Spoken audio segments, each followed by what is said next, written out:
Hello students. Yes.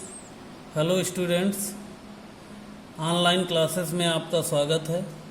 मैं हूं रमणेश चंद्र मौर्य, प्रवक्ता जीव विज्ञान, बिग्योर पब्लिक स्कूल। आज की क्लास में ये जनन की विधियां, methods of reproduction in plants, जनन जिसको फिलहाल हम एक टॉपिक में पढ़ा चुके हैं, लेकिन फिर से एक बार देखते हैं। पौधों में जनन की मुख्य रूप से 3 विधियां होती हैं: अलैंगिक जनन, लैंगिक जनन और कायिक जनन। Asexual reproduction, vegetative reproduction and sexual reproduction. Asexual reproduction में 3 विधियां हैं: विखंडन द्वारा, मुकुलन द्वारा, खंडन द्वारा, बीजाणु जनन। एक बार में देख लीजिए, विखंडन यानी फिजन द्वारा, इसमें प्लांट बॉडी जो है छोटे छोटे टुकड़ों में टूट जाती है और प्रत्येक टुकड़ा न्यू प्लांट बॉडी में कन्वर्ट हो जाता है। तो इसमें जो है बाइनरी फिजन, 2 टुकड़ों में टूट जाएंगे बाइनरी फिजन, बहुत से टुकड़ों में टूट जाएंगे तो मल्टीपल फिजन। प्लाज्मोटॉमी, इसमें न्यूक्लियस का डिवीजन होता रहता है लेकिन सेल का डिवीजन नहीं होता है। मुकुलन, इसमें आउटग्रोथ बनती है, प्लांट बॉडी में आउटग्रोथ बनती है जो धीरे धीरे डेवलप होकर न्यू ऑर्गेनिज्म में कन्वर्ट हो जाती है। इसमें प्लांट बॉडी छोटे छोटे खंडन, फ्रेगमेंटेशन में प्लांट बॉडी छोटे छोटे टुकड़ों में टूट जाती है। प्रत्येक प्लांट बॉडी, प्रत्येक टुकड़ा न्यू ऑर्गेनिज्म में कन्वर्ट हो जाता है।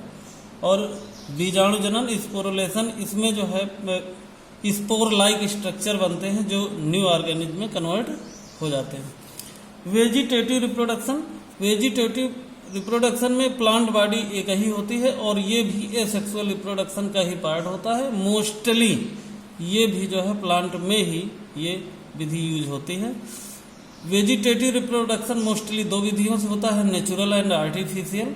नेचुरल का मतलब इस विधियों से प्लांट बॉडी बनते हैं, इस तरह से पौधे नेचर में बनते हैं। नेचर में ये तनों द्वारा, जड़ों द्वारा और पत्ती द्वारा। नेचुरल में यानी प्लांट बॉडी तनों से नया प्लांट बन जाता है, जड़ों से नया प्लांट बन जाता है, पत्ती से नया प्लांट बन जाता है। यानी ये स्टेम में कई हैं, ये मॉडिफाइड स्टेम है, rhizome, tuber, corm, bulb and sucker, runner stone, ये types of modification of stems हैं। तो इनमें अदरक में जो है, अदरक का जो निचला पार्ट है उसको कहते हैं राइजोम, और इसके द्वारा जो है न्यू प्लांट बॉडी बनती है। ट्यूबर, आलू, इसमें यहाँ पर बड्स होती है ट्यूबर में नीचे, इनसे नया प्लांट बॉडी बनती है। कार्म, जिमीगंध, इसमें ये भी जमीन के अंदर ही रहता है, इसमें बड्स होती हैं, इन सब में बड्स होती हैं और यही बड्स जो है आगे न्यू प्लांट बॉडी में कन्वर्ट हो जाती है। ठीक है, तो सब में एग्जाम्पल है, सलकंद में प्याज होता है और ये अंतःभूस्थारी यानी सकर, इसमें पुदीना होता है। ऊपर भूस्थारी रनर, दूबघास होता है। ऊपर भूस्थारी स्टोलन, स्ट्रॉबेरी, और भूस्थारी का जलकुंभ है।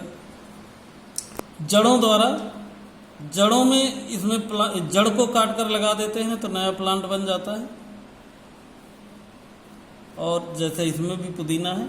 पत्ती, इसमें ब्रायोफिलम एग्जाम्पल है, पत्ती को काट कर, ऐसे कोई पत्ती है प्लांट बॉडी, इस पत्ती को फेवरेबल कंडीशन में रख देते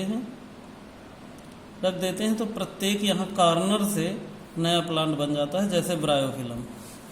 आर्टिफिशियल, ये नेचुरल मेथड था। आर्टिफिशियल मेथड से इतने मेथड हैं जिनसे जो है नए प्लांट बनते हैं। पहला है रोपण यानी ग्राफ्टिंग। इस विधि में क्या करते हैं, 2 प्लांट वैरायटी के पेड़ होते हैं, एक होता है इन्फीरियर वैरायटी और सुपीरियर यानी अच्छा प्लांट, और एक कुछ अच्छे और घटिया किस्म, 2 तरह के प्लांट होते हैं। दोनों पौधों के तनों को एक पास चिपका कर ऐसे बांध देते हैं और बांधने के बाद उनको गाड़ देते हैं। जमीन में ये घटिया किस्म का पौधा लगा रहता है, जबकि ऊपर अच्छी वैरायटी का प्लांट रहता है, और फिर इसी से इसको फिर काट कर अलग कर लेते हैं। इस तरह की विधि को कहते हैं रोपण। दूसरा है कलिका रोपण यानी बडिंग। इसमें छाल को हटा देते हैं, छाल को हटाने के बाद जो है उसको ज़मीन में गाड़ देते हैं तो प्रत्येक कलिका वाले पार्ट से, यानी जहाँ पर बड्स होती हैं उस जगह से जो है जड़ें निकल आती हैं।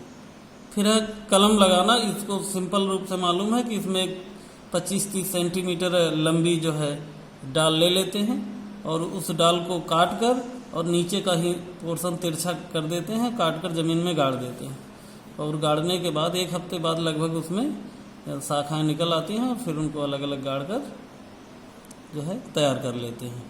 इस तरह की विधियां आम, नींबू वगैरह में यूज की जाती हैं। दाब लगाना। दाब लगाना में इसमें जैसे एक ये शाखा है, इस शाखा में ऐसे इस शाखा को यहाँ से ऐसे थोड़ा ज़मीन में झुकाकर ऐसे गाड़ देते हैं। लगभग 5 से 6 सेंटीमीटर गहराई में ज़मीन में ऐसे गाड़ देते हैं और गाड़ने के बाद यहाँ नमी वगैरह मॉइस्चर बनाए रखते हैं और कुछ दिन बाद इसमें यहाँ पर शाखाएं निकल आती हैं और फिर काट कर इसे नए प्लांट की तरह लगा लिया जाता है। गूटी बंधन, ये जो गूटिंग, ये ऐसे जो जो बहुत कठोर प्लांट होते हैं जिनमें ये विधि संभव नहीं होती है, उस विधि में जैसे ये प्लांट है और इसको यहाँ पर नीचे लाना संभव नहीं है, ज़मीन में लाकर संभव नहीं है, तो इसमें इस जगह पर ही इसकी ब्रांच को यहाँ पर छील देते हैं और छीलने के बाद यहाँ मांस जो है पौधा है उसको की सहायता से यहाँ पर बांध देते हैं और यहाँ पर पानी जो है ऊपर एक घड़ा टाइप लगा देते हैं ताकि इसमें पानी गिरता रहे, तो यहाँ नमी बनी रहेगी और कई दिन बाद फिर इसमें यहाँ पर जड़ें बन जाती हैं और काट कर इसको लगा दिया जाता है। शाखा बंधन, इनार्चिंग, इसमें भी जो है इसमें इस तरह लेते हैं कि 2 शाखाएं पास पास ले लेते हैं, दोनों शाखाओं को ऐसे छील देते हैं कि स्किन को हटा देते हैं, हटाने के बाद एकदम साथ साथ बांध देते हैं और बांधने के बाद कुछ समय तक इसी तरह पड़े रहने देते हैं, तो इसमें फिर दोनों शाखाएं आपस में मिल जाती हैं और अच्छी वैरायटी के प्लांट तैयार कर लिए जाते हैं। इस तरह से पौधों में इतनी जनन की विधियां हैं। कायिक जनन से हमें ये लाभ है कि बगैर ज़्यादा समय खर्च किए, बिना बीज के तैयार किए हुए अच्छी वैरायटी के प्लांट तैयार किए जा सकते हैं। लैंगिक जनन अगली वीडियो में आपको दिया जाएगा। धन्यवाद।